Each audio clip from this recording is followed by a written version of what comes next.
হয় তখন আমি বাচ্চাকে খাবার দিছি 2 ঘন্টা হয় নাই 20 থেকে 25 মিনিট বাকি আছে উনি আমাকে বলে নিতে শুধু একটা বাচ্চার কাজ করার জন্য কিন্তু ওনার বাসায় যখন আমি যাই আমাকে 2টা বাচ্চা তারপরে হচ্ছে রান্না করা এমনি সকল যাবতীয় কাজই করতে হয় তারপরে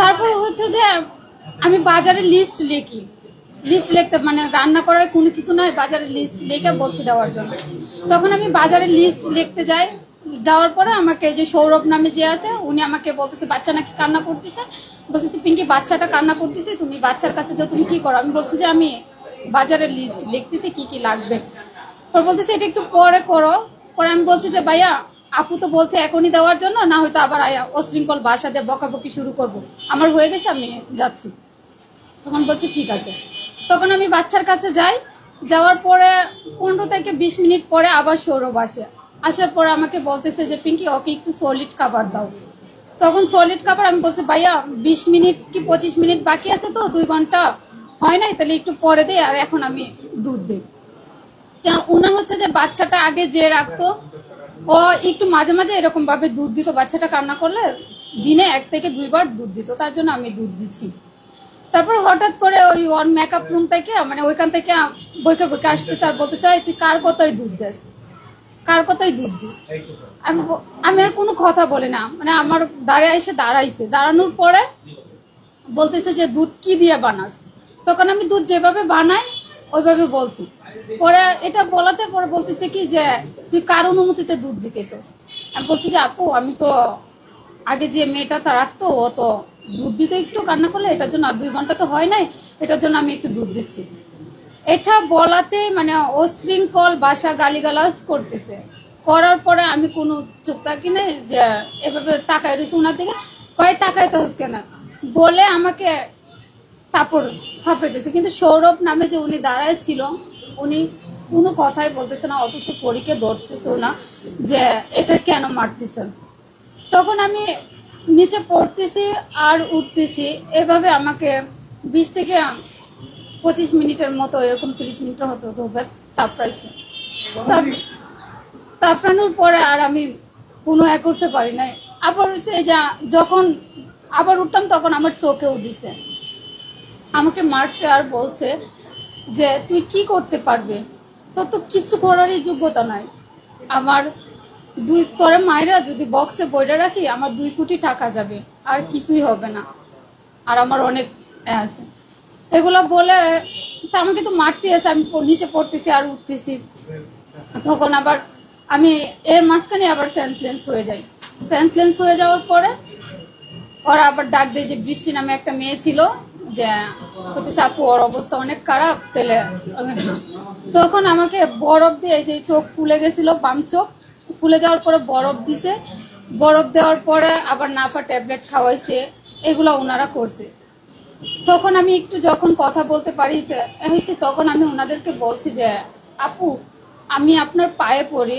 আমাকে এক হইলে হসপিটালে নিয়ে যান না হয়তো আমাকে ছেড়ে দেন তখন উনি আমাকে বলে কি যে আরো অশৃঙ্খল ভাষায় গালিগালাজ দিয়ে বলে যে তোকে আমি ছাড়বো না এইখানে রাইকে তোরে মারবো তোর কি লুক আছে কি আছে নিয়ে আমার কিছুই করতে পারবে না তোরে মাইরা করলে আমার কিচ্ছু হবে না শুধু 2 কোটি টাকা যাবে এগুলা বলার পরে আর আমি আর কি করব কিন্তু আমার ভাগ্যটা এতটাই ভালো ছিল যে উনি ফোন নিয়ে নেয় যে গৃহকর্মীকে নির্যাতন করার পরেই ফোন নিয়ে নেয় কিন্তু আমার ফোনটা সাইলেন্ট করা ছিল আবার ওয়ার্ডরোবের ভিতরে ছিল উনি আর নিতে পারে না এই ফোনটা তখন আমি একটু ঘুরায় ঘুরায় এই ফোন গেছি ফোনের কাছে গিয়ে আমি এজেন্সিকে ফোন দিছি যে আমাকে 1 ঘন্টার মধ্যে এসে নিয়ে যান না হয়তো বলেন যে বের করে দিতে এজেন্সির সাথে আমি অনেক কান্নাকাটি করে বলছি যে আমাকে একটু হসপিটালে নিয়ে যেতে বলেন না হয়তো আমাকে বের করে দিতে বলেন না হয়তো আপনি এসে আমাকে নিয়ে যান উনি বলছে কি যে ঠিক আছে আমি বলতেছি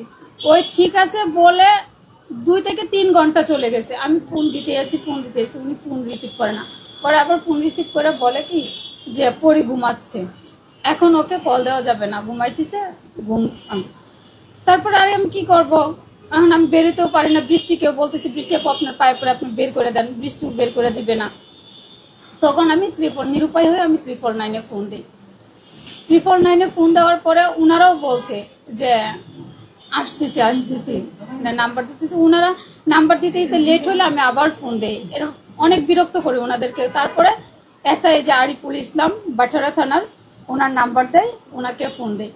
উনি আবার আমাকে বলে কি যে তোমাকে যে মারছে কোনো দাগ আছে, দাগ থাকলে ছবি পাঠা। আমি বলছি যে জি ভাইয়া আছে, আমার এই বাম চোখ ফুলে গেছে।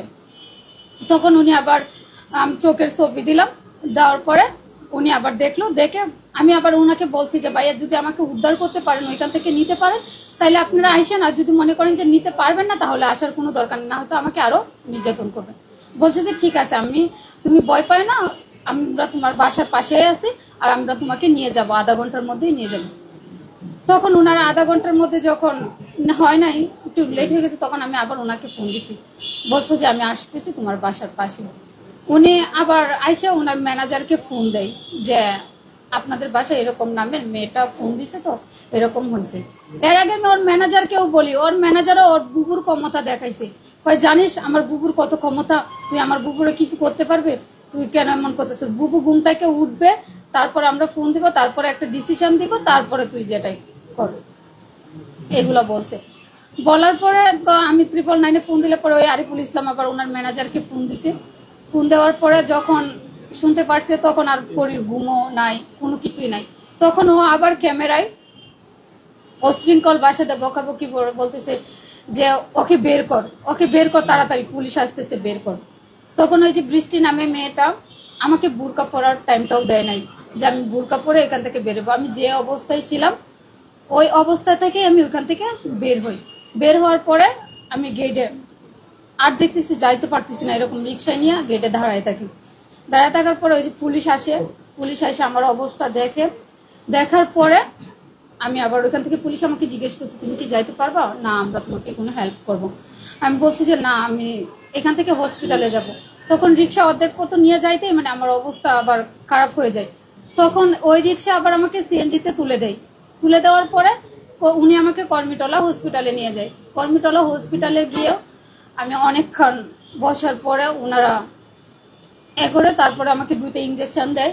ইঞ্জেকশন দেওয়ার পরে আমি একটু সুস্থ হওয়ার পর ওনাকে আমার বলছে যে তোমাকে ঢাকা মেডিকেলে যাইতে হবে, এখানে তো আমাদের সিট নাই, ভর্তি রাখা পসিবল হচ্ছে না, এটা ঢাকা মেডিকেল চলে যাবো। তখন ওই আমি খাদের এজেন্সিকে আবার আমি ফোন দিই যে ভাই আমাকে তো এরকম বলছে, আপনি একটু আসেন, আমি তো একা পারতেছি না। তো ওই এজেন্সি আর আসে নাই।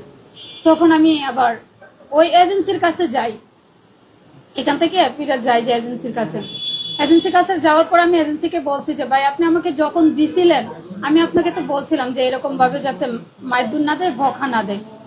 তখন এখন আমাকে মারছে যে উনি এটাও জিজ্ঞেস করে নাই যে কেন মারছে, কি হয়েছে। উনি এর পরবর্তীতে আমাকে যেদিন মারছে এর পরের দিন আবার একটা ওই জায়গায় মেয়ে দিয়ে আসছে, কারণ ওইখানে উনি কথা বলে নাই, ওকে টাকা দেয় পরিবেশি করে, ওইটার জন্য ওইটা নিয়ে কথা বলে নাই। তারপরে আমি ওইখানে আবার বাটারা থানায় একটা অভিযোগ লিখি 3 তারিখ, মেবি 2 তারিখ কি 3 তারিখে হবে, 3 তারিখই হবে বিকালের দিকে। তারপরে এই অভিযোগ ভিত্তিতে আবার আমি থানায় জিটি করার পরে ওনারা খালি শুধু আমাকে বলছে যে হ্যাঁ 2-3 দিন মানে অপেক্ষা করাইছে যে ওনারা একটা ডিসিশনে নিবে কি, ওনারা আমাকে বিচার দিবে, মানে এরকম কোনো কিছু বলছে। কিন্তু ওইখান থেকে আমি কোনো বিচার পাই না। খালি ওনাদেরকে ফোন দিলে আমাকে বলে যে বিষয়টা কোর্টে যাচ্ছে, কিন্তু 10 দিন কি 7 দিন কোর্টেই যাচ্ছে বিষয়টা, কিন্তু কোর্ট থেকে আর আমাকে কোনো ফোন দেয় নাই। তখন আমি নিরুপায় হয়ে আমি মামলায় যাই। আমার বিরুদ্ধে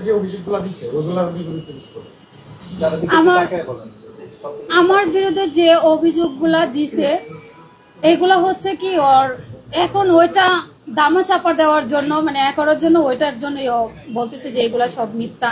আর হচ্ছে যে আমাকে যে নির্যাতন করছে, ওর রুমে সিসি ফুটেজ আছে 2 তারিখ থেকে 1টা থেকে শুরু করে 5টা 6টা পর্যন্ত সিসি ফুটেজ দেখাইলে সব বেরিয়ে আসবে।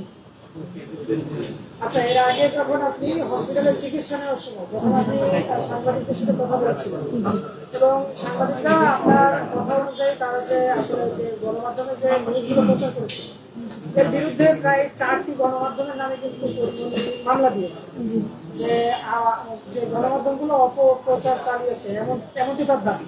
এ বিষয়ে আপনি কি বলবেন? এই বিষয়ে আপনার কথার জন্য গণমাধ্যম আপনার কথা অনুযায়ী কিন্তু প্রচার করেছে। ওর বিষয়ে তো আর কোনো মিথ্যা বলা হয় না, আমি তো আর কোনো মিথ্যা বলি নাই। আপনারা প্রশ্ন করছেন, আমি যা দেখছি আমি তাই বলছি, আমি তো এখানে কোনো মিথ্যা বলি নাই। যদি মিথ্যা মনে হয় তাহলে সিসি ফুটেজ দেখেন, সিসি ফুটেজ দেখলেই তো বের হচ্ছে সত্য না মিথ্যা। মামলা করার পরে আপনার উপর কোনো হুমকি ধমকি আসছে কিনা? এগুলো তো অলরেডি হচ্ছে, মানে আমার ফোনে মেসেজ দেওয়া হচ্ছে যে 72 ঘন্টার মধ্যে ধরে নেওয়া হবে, তারপরে হচ্ছে যে চুরির মামলা দেওয়া হবে, মানে আমার ফ্যামিলিতে বলবে যে এগুলো হচ্ছে। কে মেসেজ দিচ্ছে আপনাকে? মানে এটা তো ওর জি মানে এটা হচ্ছে কে দিচ্ছে এটা জানি না, ওটা তো পরিপক্ষের লোকেরাই দিবে। জি সেই নম্বরে কল দিছিলেন কিনা? না, আমি নাম্বারে কোনো কল দেই নাই, মেসেজ দিছি যে আপনি তো জিডি করছেন, সেক্ষেত্রে এটা দাবি করব কি পুলিশ কি জানাইছে কে এটা এগুলা না আপনার সাথে হুমকি দিচ্ছে, আপনি পুলিশকে জানাইছেন দিয়েছে কি না?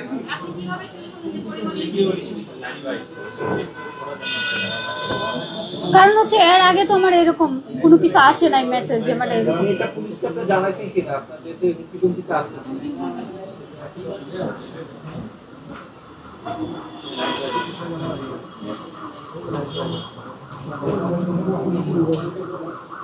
এখন আপনি এই মুহূর্তে কি করবেন? আপনি চান কি দাবিগুলো